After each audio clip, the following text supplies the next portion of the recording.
आज तिची हळद होती. खोलीमध्ये एकटीच बसलेली होती. आरशासमोर स्वतःला बघत पिवळी साडी नेसलेली, हातात पिवळ्या बांगड्या, केस थोडेसे क्लचमध्ये अडकून बाकीचे मोकळे सोडलेले होते. भांगेमध्ये मांगटिका, गळ्यात नाजूक हार खूपच छान दिसत होती. पण चेहऱ्यावर हसू काही नव्हतं. माहीत होतं आज ना उद्या आई बाबा त्याच्यासोबत लग्न लावणार आहेत आपलं.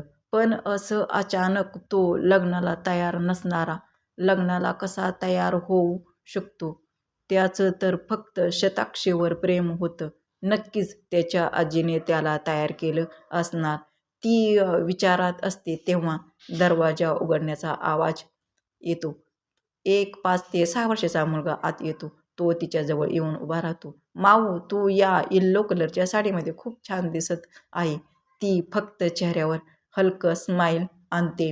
"दक्ष, तू आता तिला आई म्हणायला सुरुवात कर बेटा. आता ती तुझ्या पप्पांशी लग्न करणार ना, मग ती तुझी आई होणार आहे." दक्षची आजी त्याला म्हणते. तो छोटा म्हणतो, "माऊ, मी तुला आई म्हणलेलं आवडेल?" ती त्यालाच म्हणते, "तुला काय म्हणायला आवडेल?" दक्ष म्हणतो, "आई, मला तुला आई म्हणायला खूप आवडेल." तो जेव्हा तिला आई म्हणतो तेव्हा तिला सगळं जग तिच्या मिठीत सामावले आहे असे वाटते. तिच्या डोळ्यातून घळ पाणी यायला लागले. तो पुढे येऊन तिचे डोळे पुसतो. त्याला मुलगा म्हणून तर तिने खूप आधीच मानलं होतं. पण आत्ता लग्न झाल्यावर तो लागली आपला मुलगा होईल. आपला त्याच्यावर जास्त अधिकार असेल असं तिला वाटतं. 2 वर्षाचा असल्यापासून ती त्याला सांभाळत आहे. शताक्षीने जाताना त्याचाही विचार केला नाही. त्या एवढ्याशा जीवाला सोडून जाताना तिने मागेही वळून बघितले नाही. "अर्निका, चल, हळदीची वेळ झाली आहे," तिची आई म्हणजेच प्रमिला म्हणाल्या. त्यांनाही तिच्या मनाची अवस्था समजत होती. आपल्या छोट्या बहिणीच्या नवऱ्याशी तिचं लग्न होतं. अर्निकाच्या लग्नाच्या आधी तिचे लग्न शताक्षीचे ज्याच्यासोबत लग्न झाले तो तर अर्निकालाच बघायला येणार होता. पण नियतीला काही वेगळेच मंजूर होतं. नियतीसमोर कुणाचे काय चालले आहे ते आपले चालणार आहे. आपणही तिच्या हातातल्या बाहुलीप्रमाणे वागायचे. शताक्षी जेव्हा त्याचा फोटो बघते तेव्हा ती आई वडिलांना, "मला याच मुलाशी लग्न करायचे आहे. मला काही ऐकायचे नाही. मी स्वतःचा जीव देईन जर तुम्ही माझं त्याच्याशी लग्न नाही लावून दिलं तर." मग अर्निका ही काही म्हणत नाही. तिचे आई वडील म्हणतात, "बाहेर माणसं काय म्हणतील? मोठीचे ठेवून लहान मुलीचे लग्न का लावत आहात?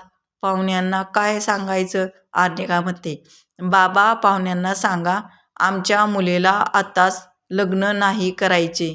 तिला शिकायची आहे म्हणून तेही तेच सांगतात पाहुण्यांना."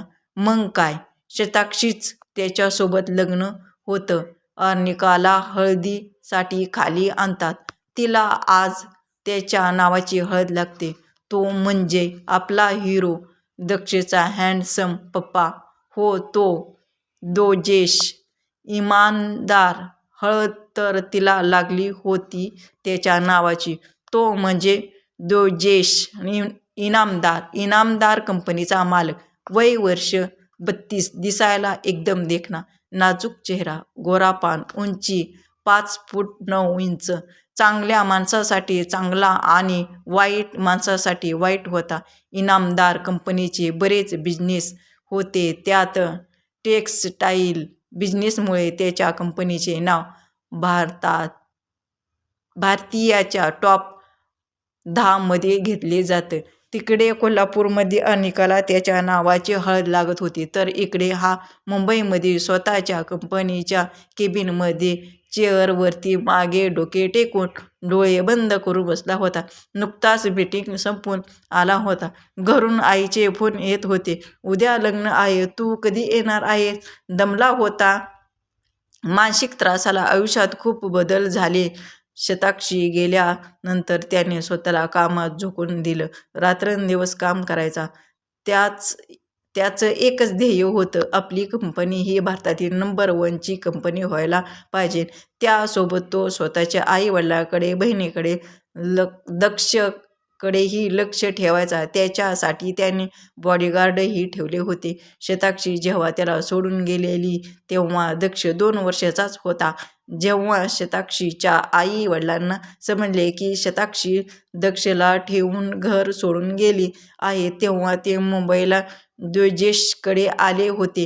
त्यांनी त्यांची माफी मागितली, पण त्यालाही माहीत होते यात त्यांचा काहीच दोष नाही.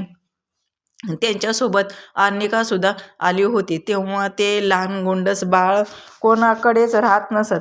कसं राहील ना, त्याला त्याच्या आईची गरज होती. बघितलं तर 2 वर्षाचाच तर होतं ते बाळ. दिसायला गोरापान, गुबगुबीत गाल, काळे डोळे, लांब नाक, पण आता रडून रडून चेहरा लाल झाला होता.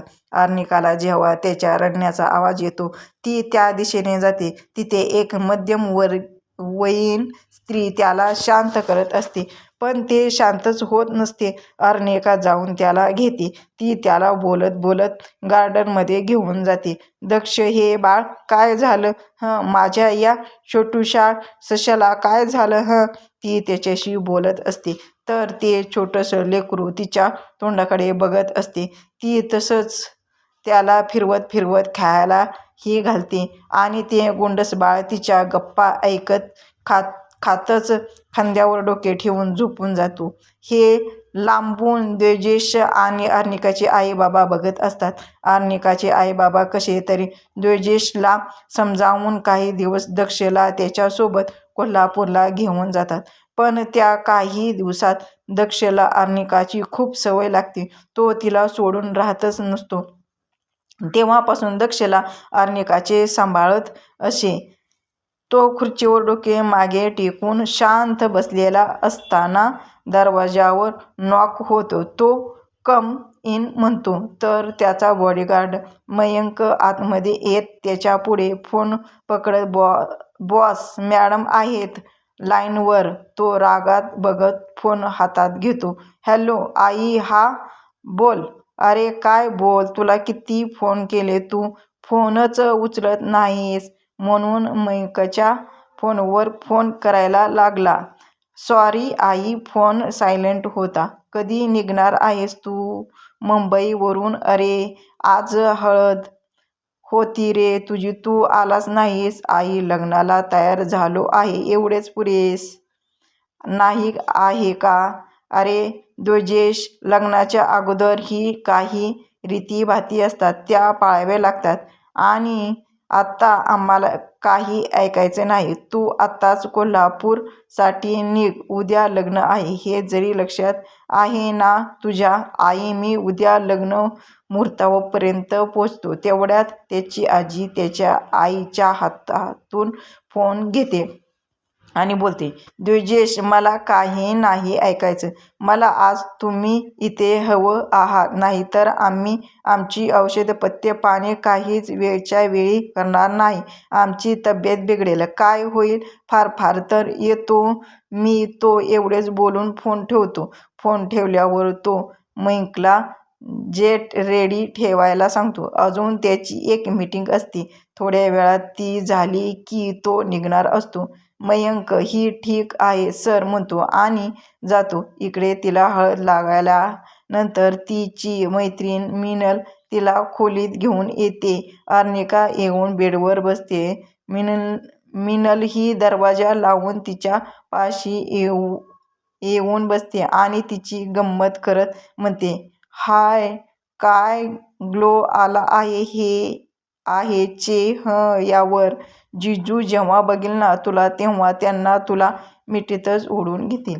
अर्निका फक्त तिच्याकडे बघत असते. बरं बाई, सॉरी, नाही काही गंमत करणार मी आत्ता.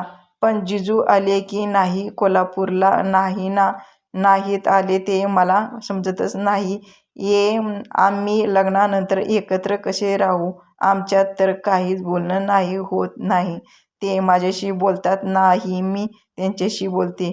दक्ष बाबतीत जे बोलणं होतं ते फक्त मयंक दादांशीच होत होतं. आर्निका नको काळजी करू, होईल सगळं ठीक. आर्निका फक्त तिच्याकडे बघून हसते. व्हिडिओ जर आवडला असेल तर व्हिडिओला लाईक करा, शेअर करा आणि सबस्क्राईब करा.